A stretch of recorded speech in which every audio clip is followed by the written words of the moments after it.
नमस्कार, dB live के उत्तर प्रदेश उत्तराखंड के चैनल में आप सभी का स्वागत है। मैं हूं आपके साथ मानसी और मेरे साथ मौजूद है मेरी सहयोगी अंशिता।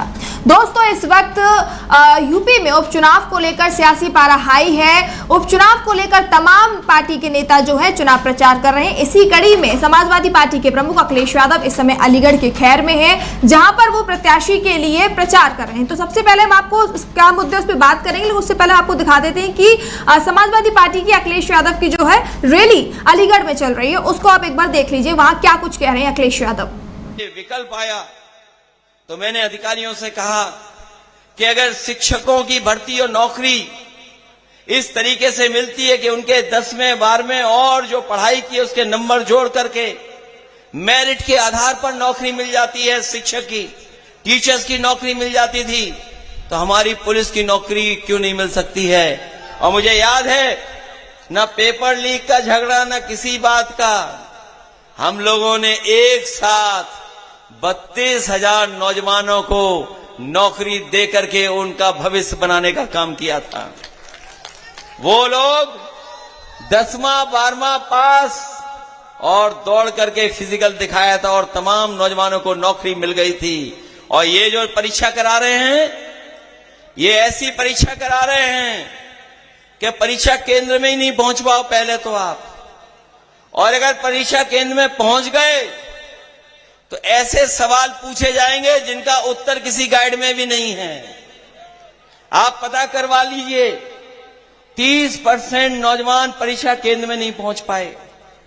और सुनने में आया है कि हाई कोर्ट ने भी और तरह से फैसला लेकर के कहा कि जो गलत क्वेश्चन आए हैं उनका सरकार क्या करेगी। तो ये वो सरकार है जो नौकरी नहीं देना चाहती, रोजगार नहीं देना चाहती है। और क्या सपना दिखा रहे हैं कि हम $1 ट्रिलियन की इकोनॉमी बना देंगे। ये $1 ट्रिलियन इसलिए बोलते हैं जिससे हमारा गरीब नहीं समझ पाए। 1 ट्रिलियन इसलिए बोलते हैं कि हमारा किसान नहीं समझ पाएगी 1 ट्रिलियन क्या है। कभी पूछिएगा बीजेपी वालों से कि ये 1 ट्रिलियन वाला नारा क्या है। अगर दिल्ली वाले कह रहे हैं 5 ट्रिलियन की, तो यूपी वाले कह रहे हैं कि 1 ट्रिलियन इकोनॉमी बना देंगे। और सच्चाई तो यह है कि हमारे किसान को अगर आप पैदावार की सही कीमत दे दें, मुनाफे की कीमत दे दें, अपने आप उत्तर प्रदेश की $1 ट्रिलियन इकोनॉमी हो जाएगी और देश की भी $5 ट्रिलियन इकोनॉमी हो जाएगी। आज जो सामने हमें करना पड़ना नौजवानों के सामने, पेपर लीक कराने वाले भी भाजपा वाले हैं, ये जो तारीख बदलने वाले हैं, टालने वाले, ये भी भाजपा वाले हैं, आरक्षण को मारने वाले भाजपा वाले हैं, और रिजल्ट अगर आ रहा है तो उसको भी लटकाने वाले भाजपा वाले हैं। और अगर सब परीक्षाओं से निकल जाए अगर नौजवान, तो कोर्ट में भी परिणाम उलझाने वाले अगर कोई हैं तो वो भारतीय जनता पार्टी के लोग हैं। इसलिए इस चुनाव में हम आपसे निवेदन और अपील करने आए हैं कि डॉक्टर चारू केन आपके बीच में हैं। ये डॉक्टर हैं, ये पढ़ी लिखी हैं, हमें पूरा भरोसा है कि आप सबका समर्थन इन्हें मिलेगा, आप सबका इनको सहयोग मिलेगा। ये पहले भी चुनाव लड़ चुकी हैं और इस बार समाजवादी पार्टी ने इन्हें मौका दिया है। पिछले चुनाव में आपने मदद की, आपने जिता करके भेज दिया। आपने न केवल अपनी विधानसभा से जिताया, बल्कि लोकसभा भी आपने लगभग जिता दिया था। आपने जिताया, लेकिन प्रमाण पत्र नहीं पा पाए हम लोग, प्रमाण पत्र नहीं मिला। और आपको याद होगा, जो जीते सांसद हैं, जब शपथ लेने गए थे तो हम लोगों ने क्या कहा था कि ये बेईमान है। लेकिन आपने वो भी देखा होगा, जब बेईमान कहा तो वो मुस्कुरा रहे थे उसमें शपथ लेते समय। तो आप समझ गए होंगे बात। ये हमारा जीता हुआ चुनाव इन्होंने बदल दिया। और सच्चाई है कि अधिकारियों ने बदला, सरकार के दबाव में बदला। इसलिए आपको सावधान रहना पड़ेगा। और हम ये जानते हैं जहां जहां हमारे कार्यकर्ता और जनता मुस्तैदी के साथ खड़ी हो गई, वहां भारतीय जनता पार्टी परिणाम नहीं बदल पाई। इसलिए उपचुनाव है ये, इसमें गड़बड़ी नहीं कर पाएंगे, क्योंकि जाने वाली सरकार के साथ कोई खड़ा नहीं होता। वो भी जानते हैं कि महाराष्ट्र का चुनाव के बाद उत्तर प्रदेश की भी कुर्सी बदल जाएगी, छिन जाएगी। ये हमारे मुख्यमंत्री जी समाज में अंदर ही अंदर बारूद बिछा रहे हैं, लेकिन इनकी कुर्सी छीनने के लिए भी इनके नीचे नीचे सुरंग खुद रही है। ये जो बारूद बिछा रहे हैं इसीलिए बिछा रहे हैं कि उनकी कुर्सी भी खतरे में। तो ये थे अखिलेश यादव जो रैली कर रहे थे। और उधर योगी सरकार ने एक बार फिर फैसला बदला है। आपको बता दें कि जो लोक सेवा आयोग की परीक्षा होनी थी 7 से 8 दिसंबर को, अब वो 22 दिसंबर को होगी। यूपी लोक सेवा आयोग का बड़ा फैसला, पीसीएस एग्जाम की परीक्षा 22 दिसंबर को होगी। दोस्तों आपको बता दें कि इससे पहले ये परीक्षा जो थी 7 से 8 दिसंबर को होनी थी, जो कि अब 22 दिसंबर को होगी। अखिलेश यादव की रैली का कह सकते हैं कि एक बार फिर से नतीजा निकलकर सामने आया है। कल जहां उन्होंने फूलपुर में रैली की थी, तब योगी सरकार ने एक फैसला बदला था, और अब देखिए एक बार फिर अलीगढ़ में वो पहुंचे, और इससे पहले ही योगी सरकार ने एक बार फिर फैसला लिया है। और आप कह सकते हैं कि यूपी लोक सेवा आयोग ने किया पीसीएस एग्जाम की तारीखों में बदलाव। ये इस वक्त की बड़ी खबर है। अंशिता क्या कहना चाहेंगे? इस वक्त की बड़ी खबर है कि पीसीएस की परीक्षा की जो तारीख है उन्हें बदल दिया गया है। 7 से 8 दिसंबर को होनी थी, जो कि अब 22 दिसंबर को होगी। क्या कहना चाहेंगे इस फैसले पर? जी बिल्कुल मानसी, लगातार ये देखा जा रहा है कि जिस तरह से विपक्ष इस मुद्दे को उठा रहा है, चाहे वो आरओ पेपर लीक मामला रहा हो पहले, या फिर अब जो ये तारीखों को लेकर छात्र परेशान थे, 2 पालियों की बात हो रही थी, 2 अलग अलग तारीखों पर बात हो रही थी, जिस तरह से उसको लेकर छात्रों ने प्रदर्शन किया, लगातार 4 दिन तक प्रदर्शन रहा और उसका दबाव योगी सरकार पर बना। लेकिन ये सिर्फ छात्रों के प्रदर्शन का दबाव नहीं है, इसमें बड़ा कह सकते हैं इसमें बड़ा काम किया है विपक्ष ने, जिस तरह से इस मुद्दे को उठाया है। चाहे वो आम आदमी पार्टी रही हो या कांग्रेस रही हो या समाजवादी पार्टी रही हो, सभी दलों ने मिलकर छात्रों का समर्थन किया, छात्रों के साथ खड़े हुए, लगातार इस मुद्दे पर योगी सरकार को घेरा, योगी सरकार पर सवाल उठाए। और अभी अभी हमने जैसे कि सुना कि समाजवादी पार्टी के प्रमुख अखिलेश यादव जब खैर में पहुंचे और अपने प्रत्याशी के लिए वोट की अपील कर रहे थे, उस दौरान एक बार फिर उन्होंने ये पेपर लीक से लेकर, बेरोजगारी से लेकर, महंगाई से लेकर तमाम मुद्दों पर योगी सरकार को घेरा। और उसी का असर कहीं ना कहीं ये दिखाई दे रहा है कि योगी सरकार बैकफुट पर आई, और बैकफुट पर आने का जो सबसे बड़ा नतीजा लग रहा है मानसी, उसकी सबसे बड़ी वजह निकल कर आ रही है उपचुनाव जो चल रहे हैं। और अभी 20 तारीख को आप जानती हैं 9 सीटों पर मतदान होना है, और उस मतदान पर उसका असर ना पड़े, जिस तरह से छात्र मैदान में उतरे हुए हैं। और आप जानते हैं लोकसभा चुनाव में भी छात्रों की नाराजगी का हर्जाना भुगत चुकी है बीजेपी, और अब नहीं चाहती बीजेपी किसी भी तरह से कि इसका एक बार फिर उसे नुकसान हो, क्योंकि ये 9 सीट्स बीजेपी के लिए बहुत ज्यादा मायने रखती हैं, और बीजेपी के लिए ही नहीं, सबसे ज्यादा मायने रखती हैं सीएम योगी आदित्यनाथ की कुर्सी के लिए। क्योंकि लगातार इस तरह से कहा जा रहा है कि अगर उपचुनाव में भी बीजेपी का जो नतीजे उसके पक्ष में नहीं आए या बीजेपी का प्रदर्शन अच्छा नहीं रहा, तो सीएम योगी की कुर्सी तक जा सकती है। क्योंकि ये कहा जा रहा है कि जब लोकसभा चुनाव के नतीजे आए, उसके बाद से यूपी की राजनीति में जो उफान आया था, जिस तरह से केशव प्रसाद मौर्य लगातार दिल्ली के चक्कर काट रहे थे, पीएम मोदी से मुलाकात करने की कोशिश में थे, जेपी नड्डा से, सबसे जो मुलाकातों का दौर चल रहा था, उस समय सीएम योगी आदित्यनाथ को सिर्फ एक अल्टीमेटम दिया गया आला कमान की तरफ से कि आपको ये आखिरी मौका दिया जा रहा है, आप अगर इसमें अच्छा प्रदर्शन करवा देते हैं बीजेपी का, तो शायद आपकी कुर्सी बच जाएगी। इस तरह की तमाम बातें निकल कर आई थी। और आपको याद होगा उस वक्त भी समाजवादी पार्टी ने इस मुद्दे को जोरों से उठाया था, यहां तक कि केशव प्रसाद मौर्य को खुला ऑफर भी दिया था कि 100 लाओ सरकार बनाओ। ये जो नारा था उस वक्त बहुत ज्यादा तेजी से वायरल हुआ था समाजवादी पार्टी का। तो एक तरह से यहां देखा जा सकता है कि युवाओं की नाराजगी उस वक्त चरम पर थी, क्योंकि तमाम जो एग्जाम्स थे वो या तो लीक हो गए थे, या फिर उनके रिजल्ट्स नहीं आ रहे थे, या बहुत सारे मुद्दे जो निकल कर आ रहे थे। उस वक्त एक के बाद एक प्रयागराज में प्रदर्शन ही प्रदर्शन चल रहे थे, और हालत ये थी कि लोकसभा चुनाव के लिए पास में ही पीएम मोदी रैली करने जाते हैं, लेकिन प्रदर्शन वाले छात्रों से मिलने की कोशिश तक नहीं करते हैं। तो इस तरह की चीजें वहां पर देखी गई थी कि जो बीजेपी थी बचती हुई नजर आ रही थी, कुछ भी नहीं बोल रही थी।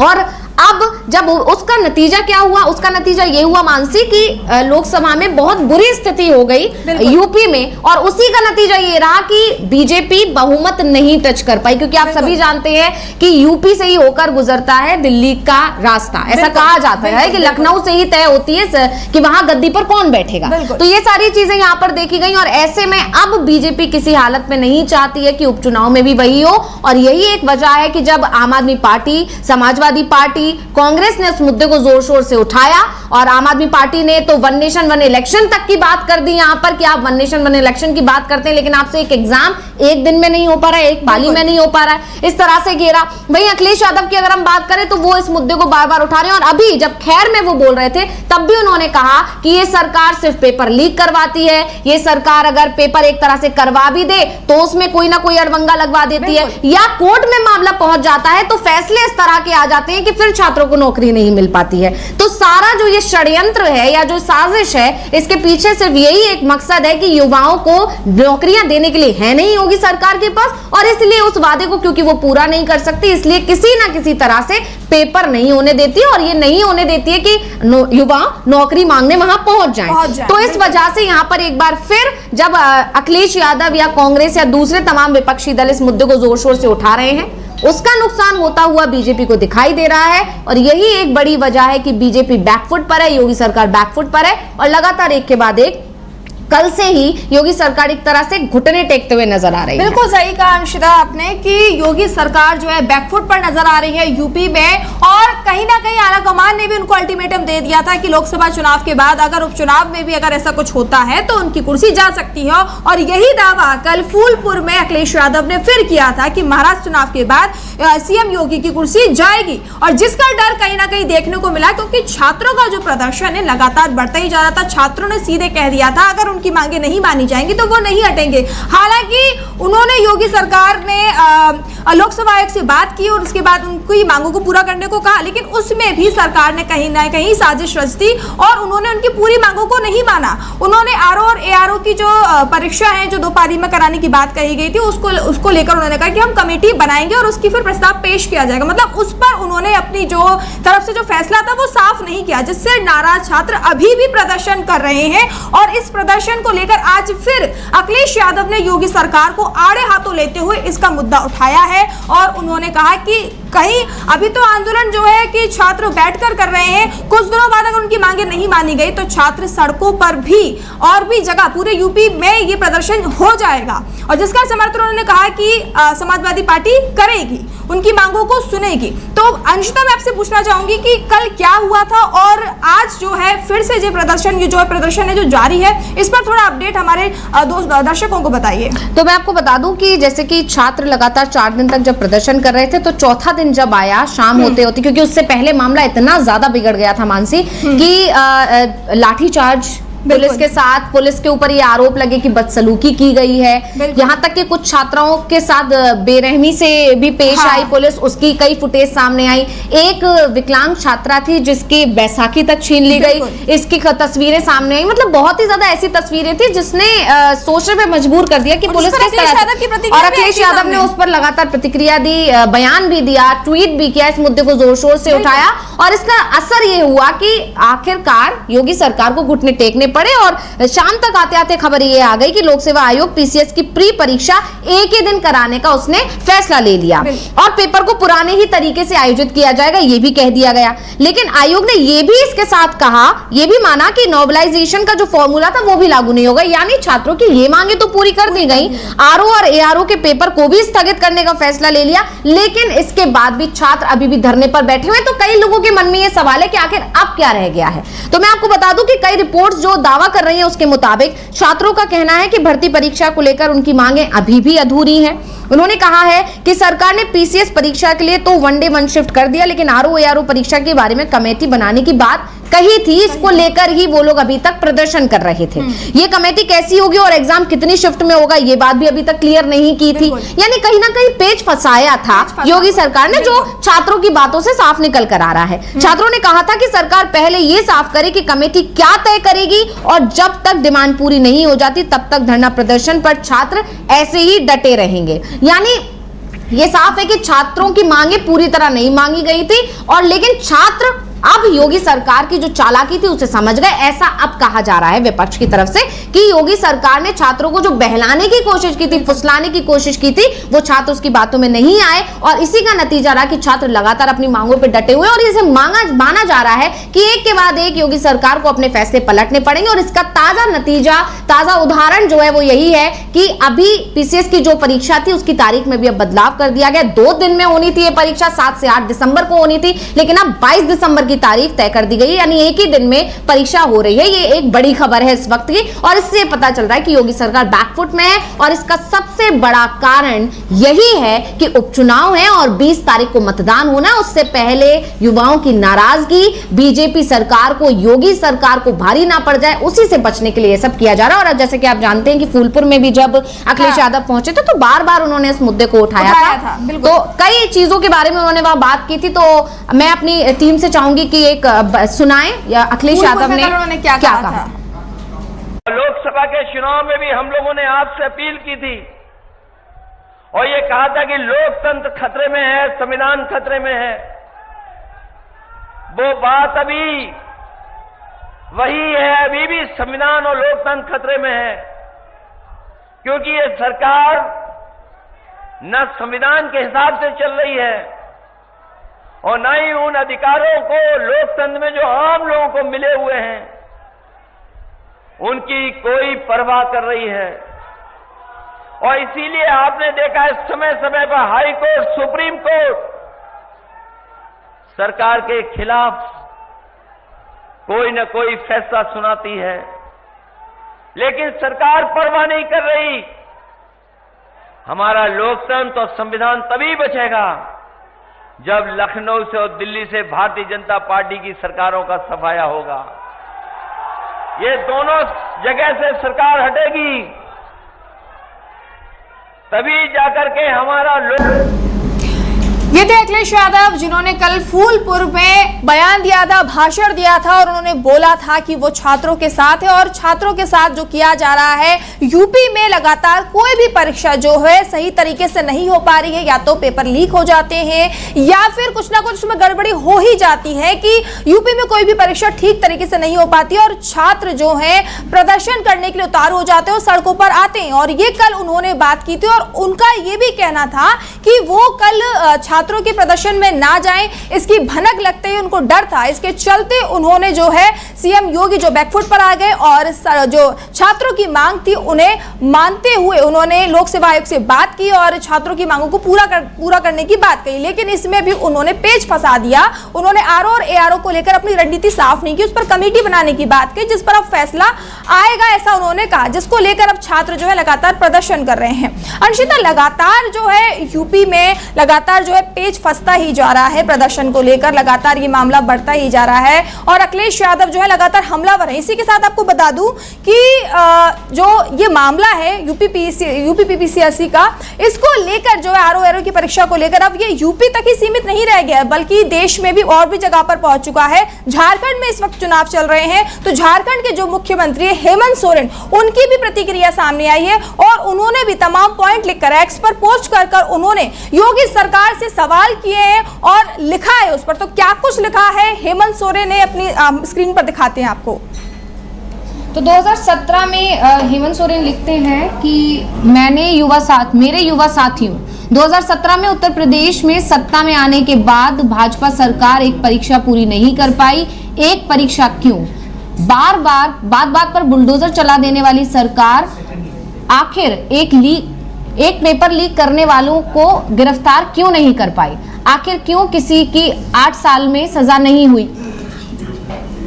2014 के बाद देश में परीक्षा लीक होनी शुरू हुई, आखिर क्यों? हाथी उड़ाने वाली डबल इंजन सरकार एक परीक्षा नहीं करवा पाई। भाजपा शासित सभी राज्यों में परीक्षा लीक हुई। मध्य प्रदेश में तो व्यापम ने न जाने कितने बेगुनाहों की जान ले ली। वहीं झारखंड में एक परीक्षा लीक हुई, हमने तुरंत देश का सबसे कड़ा कानून बनाया। किसने विरोध किया? भाजपा ने। बाबूलाल जी ने उसे काला कानून बता राजभवन गए, बाद में हुबहू वही कानून केंद्र ने अपना लिया। झारखंड चुनावों में जो आप भाजपा के तामझाम देख रहे हैं वो सब सिर्फ और सिर्फ परीक्षा लीक के पैसों की है। देश की सीमा को सुरक्षा देने में नाकाम रहने वाले लोग युवा का भविष्य कभी नहीं बना पाएंगे। मैं आपको लिख कर दे रहा हूं, आप खुद सोचिए ना। ईडी, सीबीआई, एनआईए जो आजकल मुर्गी चोरी की भी जांच करने लगी है, उसके पास कभी एक भी लीक करने वालों का केस क्यों नहीं जाता है? वो इसलिए नहीं जाता है क्योंकि भाजपा की परीक्षा लीक करवाती है और उस पैसे से वो चुनाव बाद विधायक सांसद खरीदती है।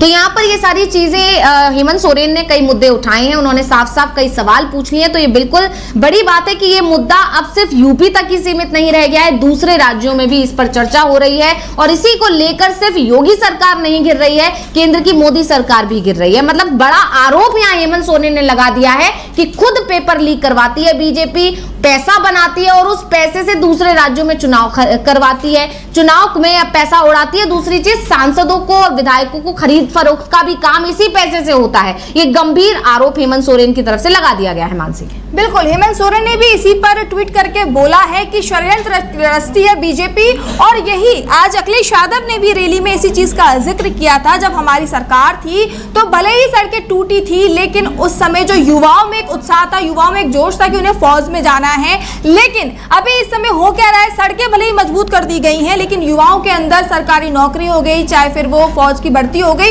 इसको लेकर लोगों के अंदर जो है नकारात्मक कह सकते हैं कि लोग दुखी हैं, लोगों के अंदर उत्साह नहीं रह गया है। सड़कें तो बन गई है लेकिन हौसले टूट गए। बिल्कुल आपने सही कहा कि हौसले टूटते हुए नजर आ रहे हैं, क्योंकि लगातार यूपी में जो है परीक्षाएं जो लगातार जो है कभी पेपर लीक हो जाते हैं या कोई ना कोई धांधली हो ही जाती है, कभी तारीखों को लेकर या कभी पारी को लेकर, जो अभी तक लगातार चल ही रहा है। आप देख रहे प्रदर्शन जारी है, तो लगातार ये मुद्दे जो है यूपी में अब गर्माते जा रहे हैं। और ऐसे में देखा जा रहा है कि अब जैसे कि आप सभी जानते हैं कि यूपी में 9 सीटों पर उपचुनाव होने हैं और इसका असर अब लगातार देखने को भी मिल सकता है। क्यों अंशिता, आपको क्या लगता है? क्योंकि यूपी में 9 सीटों पर उपचुनाव है, एक तरह से आपने स्टार्टिंग में बताया ही था कि अल्टीमेटम हाईकमान से उन्हें मिल चुका है, तो अब क्या कहना चाहेंगे इस पर आप? जी बिल्कुल 10 सीटों पर उपचुनाव होना था, लेकिन फिलहाल 9 सीटों पर हो रहा है। एक सीट पर अभी उपचुनाव नहीं हो पाया है।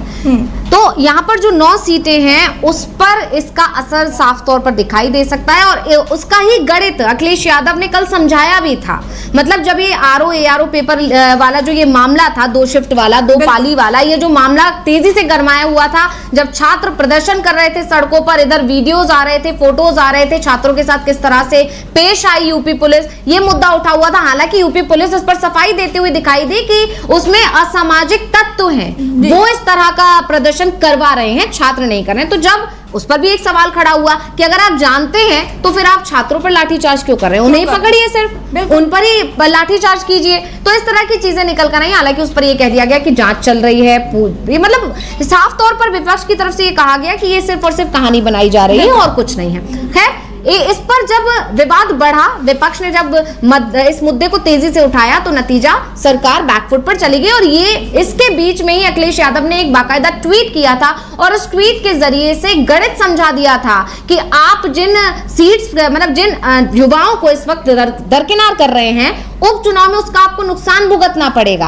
हर सीट से आपको लगभग 25 से 30 हजार वोट का नुकसान हो सकता है। इस तरह की चीजें उन्होंने बताई थी, पूरा बाकायदा गणित समझाया था और उसी का ही असर हुआ। योगी सरकार भी समझ गई कि अखिलेश यादव ने जो बात कही है वो बहुत सही बात कही है। और नतीजा ये हुआ कि योगी सरकार को अपना फैसला पलटना पड़ा, घुटने टेकने पड़े युवाओं के प्रदर्शन के आगे। और इसीलिए ये माना जा रहा है कि योगी सरकार खुद समझ रही है कि अगर इस मुद्दे को अभी नहीं दबाया गया, युवाओं को अपने पक्ष में नहीं लाया गया, तो ये गलत, उसका बहुत ज्यादा परिणाम उसको भुगतने पड़ सकते हैं। जो उपचुनाव में जो जीतना बहुत ज्यादा जरूरी है, उसके लिए वो सीट्स उसके हाथ से निकल सकती हैं। और इसी का नतीजा है कि युवाओं को साधने की कोशिश है। लेकिन युवा भी अब बेवकूफ नहीं है, इस तरह से युवाओं ने इसलिए बता दिया है क्योंकि अभी भी उनका प्रदर्शन चल रहा है और वो लगातार अपनी मांगों पर अड़े हुए हैं। बिल्कुल अंशिता, आपको बता दूं इसी के साथ जहां यूपी में जो है लगातार जो है भर्ती परीक्षा, यूपी में परीक्षाओं को लेकर बवाल मचा हुआ है और सियासत गरमाई हुई, तो इस बीच आपको बता दूं कि अब संविधान का मुद्दा भी गरमा गया है। जहां लोकसभा चुनाव में इंडिया गठबंधन ने, खासकर राहुल गांधी ने संविधान का मुद्दा उठाया और अभी तक वो उठा ही रहे हैं, तो अब यूपी में भी इस मुद्दे की एंट्री हो गई है। समाजवादी पार्टी के प्रमुख अखिलेश यादव ने फूलपुर में संविधान का मुद्दा भी उठाया था और उन्होंने संविधान के मुद्दे पर क्या कुछ कहा, हम अपनी टीम से कहना चाहेंगे। एक बार उनकी बाइट स्क्रीन पर ले आए। लोकतंत्र और संविधान सुरक्षित होगा। लोकसभा के चुनाव में भी हम लोगों ने आपसे अपील की थी और ये कहा था कि लोकतंत्र खतरे में है, संविधान खतरे में है। वो बात अभी वही है, अभी भी संविधान और लोकतंत्र खतरे में है, क्योंकि ये सरकार न संविधान के हिसाब से चल रही है और न ही उन अधिकारों को लोकतंत्र में जो आम लोगों को मिले हुए हैं उनकी कोई परवाह कर रही है।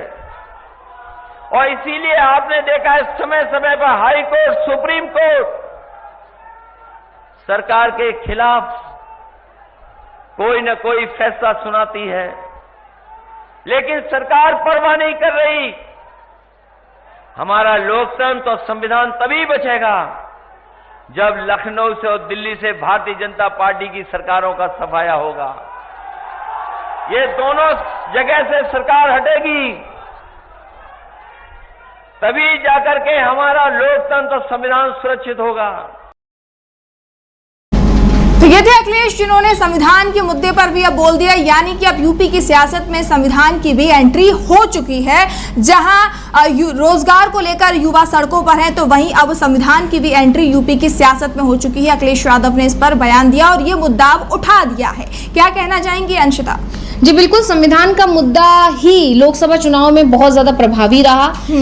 कांग्रेस की तरफ से, इंडिया गठबंधन की तरफ से ये मैसेज जनता तक पहुंचाया गया कि अगर 400 पार हो गया बीजेपी का तो संविधान बदल देगी, और इसका असर इतना दिखा, जनता तक वो मैसेज पहुंचा और जनता ने उसको सीरियसली लिया, गंभीरता से इस मुद्दे को लिया। और उसके बाद जो असर हुआ वो ये हुआ कि बहुमत तक नहीं पहुंच पाई बीजेपी। तो अब उसी मुद्दे को उपचुनाव में भी भुनाया जा रहा है, उसी मुद्दे को विधानसभा चुनावों में भुनाया जा रहा है। आप जानते हैं कि यहाँ अखिलेश यादव यूपी में इस मुद्दे को उठा रहे हैं, वहीं राहुल गांधी झारखंड से लेकर महाराष्ट्र तक इस मुद्दे को उठा रहे हैं। महाराष्ट्र में वो लगातार इस मुद्दे पर अभी उन्होंने रैली की, संविधान सम्मेलन चल रहे हैं, संविधान बचाओ सम्मेलन, इस तरह की सम्मेलन कांग्रेस की तरफ से लगातार किए जा रहे हैं। तो संविधान का मुद्दा तेजी से उठाया जा रहा है, क्योंकि कांग्रेस और इंडिया गठबंधन इस बात को जानता है कि उसका असर, उसका फायदा उसे मिल चुका है लोकसभा चुनाव में। तो जाहिर तौर पर अब जो विधानसभा चुनाव चल रहे हैं और जो अभी जिस तरह से उपचुनाव है, इनमें भी इसका असर जरूर होगा, और इसीलिए कांग्रेस और तमाम विपक्षी दल इस मुद्दे को पकड़कर चल रहे हैं।